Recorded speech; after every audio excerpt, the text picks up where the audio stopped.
Someone that's not doing a number on us is Charles Otway. He's a fantastic gardener, and with him is our very own fairy in the garden, Cara Walker. Over to you. Thank you, Fred. And today we welcome Charles back to the couch for our new Talking Gardening. Welcome to the couch. Thanks, Cara. Now, Charles is an expert. He comes from Terra Perma, and we're really excited today to talk about something interesting. What have we got here? We've got an idea we're going to talk about called wicking beds. Wicking beds, okay. And this is a wicking barrel, because it's a barrel cut in half. Okay, yeah. And so what's a wicking bed? So a wicking bed, the idea is you're holding a reservoir of water underneath the soil, and it comes up through capillary action. It's not really anything new, because we've been using self-watering pots for a long time. Okay. But this is kind of a self-watering pot you can make yourself. Okay, great. And I'm guessing that these are pretty cheap to make as well? Yeah, these are pretty cheap to get. This is half of an olive barrel, so if you've got a double olive barrel there, it's twice as big. Cut it in half with a saw. Great, okay. And about $15 for an olive barrel. Yeah, and then you can make it yourself. Okay, so if we've got a barrel like this, how can we go about making it? What do we do? So we're cutting it in half, so there's another half there, so that gets you 2 pots. Sure, okay. So about $7.50 for a 100-litre pot. That's awesome. It's really cheap. If you go pot shopping, they know that's a great deal. Yep, and we're looking to create a reservoir in the bottom of this. Okay. It's nice and sealed, it's pretty easy to do. Yep. Some of the wicking beds, they use black plastic and things to create a reservoir underneath. Yep. But that's a little bit tricky, whereas if we use something that's a container and we put a hole in the side here. Okay. So there's a hole down there for drainage. Yep. And we want to make that hole about the height of these pots. Okay, yeah. Now, in a self-watering pot, there's a reservoir in there. Yeah. In this thing, the upside-down pot plant creates the reservoir. Ah, interesting. So that's where the water sits. Yeah. And then as the water gets sucked up into the soil, air comes in to replace it. Ah, aerating And then soil. until we water it again, so that's our reservoir happening there. Okay, that's really, really clever. Do it yourself. And these are all just recycled pots that you put upside down into the bottom. Yeah, any old pots will be fine, but we want something about 1.5 litres as a pot, so we get a decent sized reservoir. Yeah, We're looking for about sort of 20 litres Yeah. and maybe 60 to 80 litres of soil on top. Okay, and then what do we do from here? We've got our... So if we went to making it, we cut our barrel in half. We could just use a handsaw for that. That's pretty safe, pretty simple once you get the first cut. Yeah. Then we're looking to measure the height of the drill hole. So any hole drill will work to make that hole. Don't make a huge one, because if you make a huge one, you can't make it any smaller later. Okay, yeah.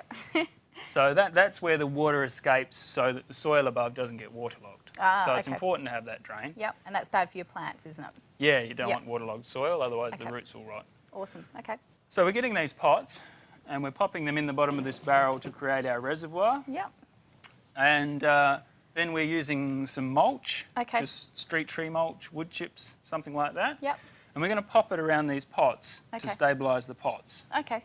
So we can do that Just get into it. Awesome. I probably don't have enough there, but I think we'll get the idea. Smells earthy. Does this come from your front verge? It does. It comes from my driveway, actually. I've got my whole driveway mulched. Awesome. So if in a real thing, we'd be trying to get that mulch level with the pot the whole way around. Okay, yep. Yeah. And that holds all these in place. And I'm guessing they're really good for the water as well. Yeah, they're good, and obviously the mulch is pretty rough, and there's a fair bit of water space inside the mulch. Sure, yep. So we could have blue metal or bitumen, bitumen, or gravel or something like that in there as well, but it would make the pot a lot heavier. A lot heavier for the old moving days. Okay, and then what do we do, the next layer from here? So it's pretty simple. It's put the pots in, put the mulch on top, and then it's really a good quality soil mix or something like that on top. And would it be a potting mix that you would go for? I don't tend to go for potting mixes, but you could. Yeah. You wouldn't go for a straight compost. Okay. That's a bit too rich. Yeah. Okay. But like this is a vegetable mix, so it's got sand and all the other stuff in it as well. Okay. Potting mixes tend to have a lot more mulch and things like that. Okay. So we really don't need that. We need some soil to grow the veggies in. Okay. Awesome. All right, and then so we'd pop this on top. Did you want to do that one? Yeah, we can put that in. Let's do it. Woohoo! So we're tipping that in there. It's going straight on top. Yep. Some of the wicking beds, they talk about putting a layer of geotextile between the wicking area and the soil, so the soil doesn't silt down. Geotech, what's that?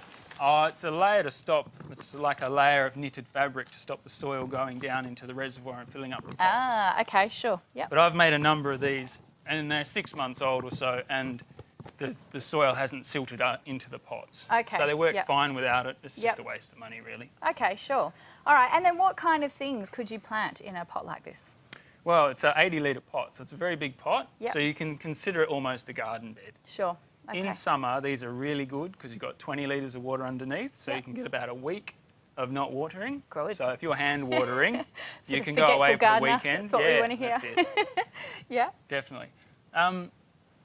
Obviously, we would fill this soil up to the edge if we had the extra soil. Yep. Okay. And you could plant anything in there. Anything from kale to lettuce to broccoli. Yep. Herbs. Yep. I've got some curry trees and other things in there. Okay. So what's a good couple of things do you think to throw in there this time of year? Well, being winter, we're looking at winter crops. So brassicas, so broccoli, kale, cabbage. Yep. You might want to throw in some of those companions, borage, dandelions. I've got a lot of dandelions growing really well now. Okay, yeah. And that's going to keep off the pests and... yeah, it'll both feed the predators. Okay. And some of the things, if you put some nasturtium in there, and the nasturtium could cascade down the side. It's always pretty. And that would distract the pests as well. Okay, great. And then where could people find a barrel like this if we wanted to make a cheap to free wicking barrel? Well, these are ex-olive barrels. Okay. So they come in with imported olives. Yep. So if you look at salvage places and things like that, sure, that's where you should find them. Okay, great. Look online, eBay, Gumtree type thing, those kind of searches. Awesome, okay. And so where could they go to find you, Charles, and get some more information? Well, I work out of a place called Terra Perma, so www.terraperma.com.au. Okay. And there's a 2-page manual on exactly how to build these. Fantastic. So what we've talked about and more. Okay, that's all the info there. And if people have questions, they're always welcome to email me. Okay, great. All right, thank you so much for coming on and explaining that. That was wonderful. We've heard from Charles today, and he's actually going to be coming back next month with our new Talking Gardening on the Couch. So look out for these fantastic segments. If you'd like more information, head to the Couch website, thecouch.com.au. We'll have a link directly to Terra Perma and the information page on where you can get this wicking barrel. All right, thanks. All right, back to you, Fred. Oh, Cara, you're looking so good playing around the dirt, putting your hands in that dirt. Oh, I know you like it. And Charles Ottaway, thank you very much. He'll be back very, very soon on the couch.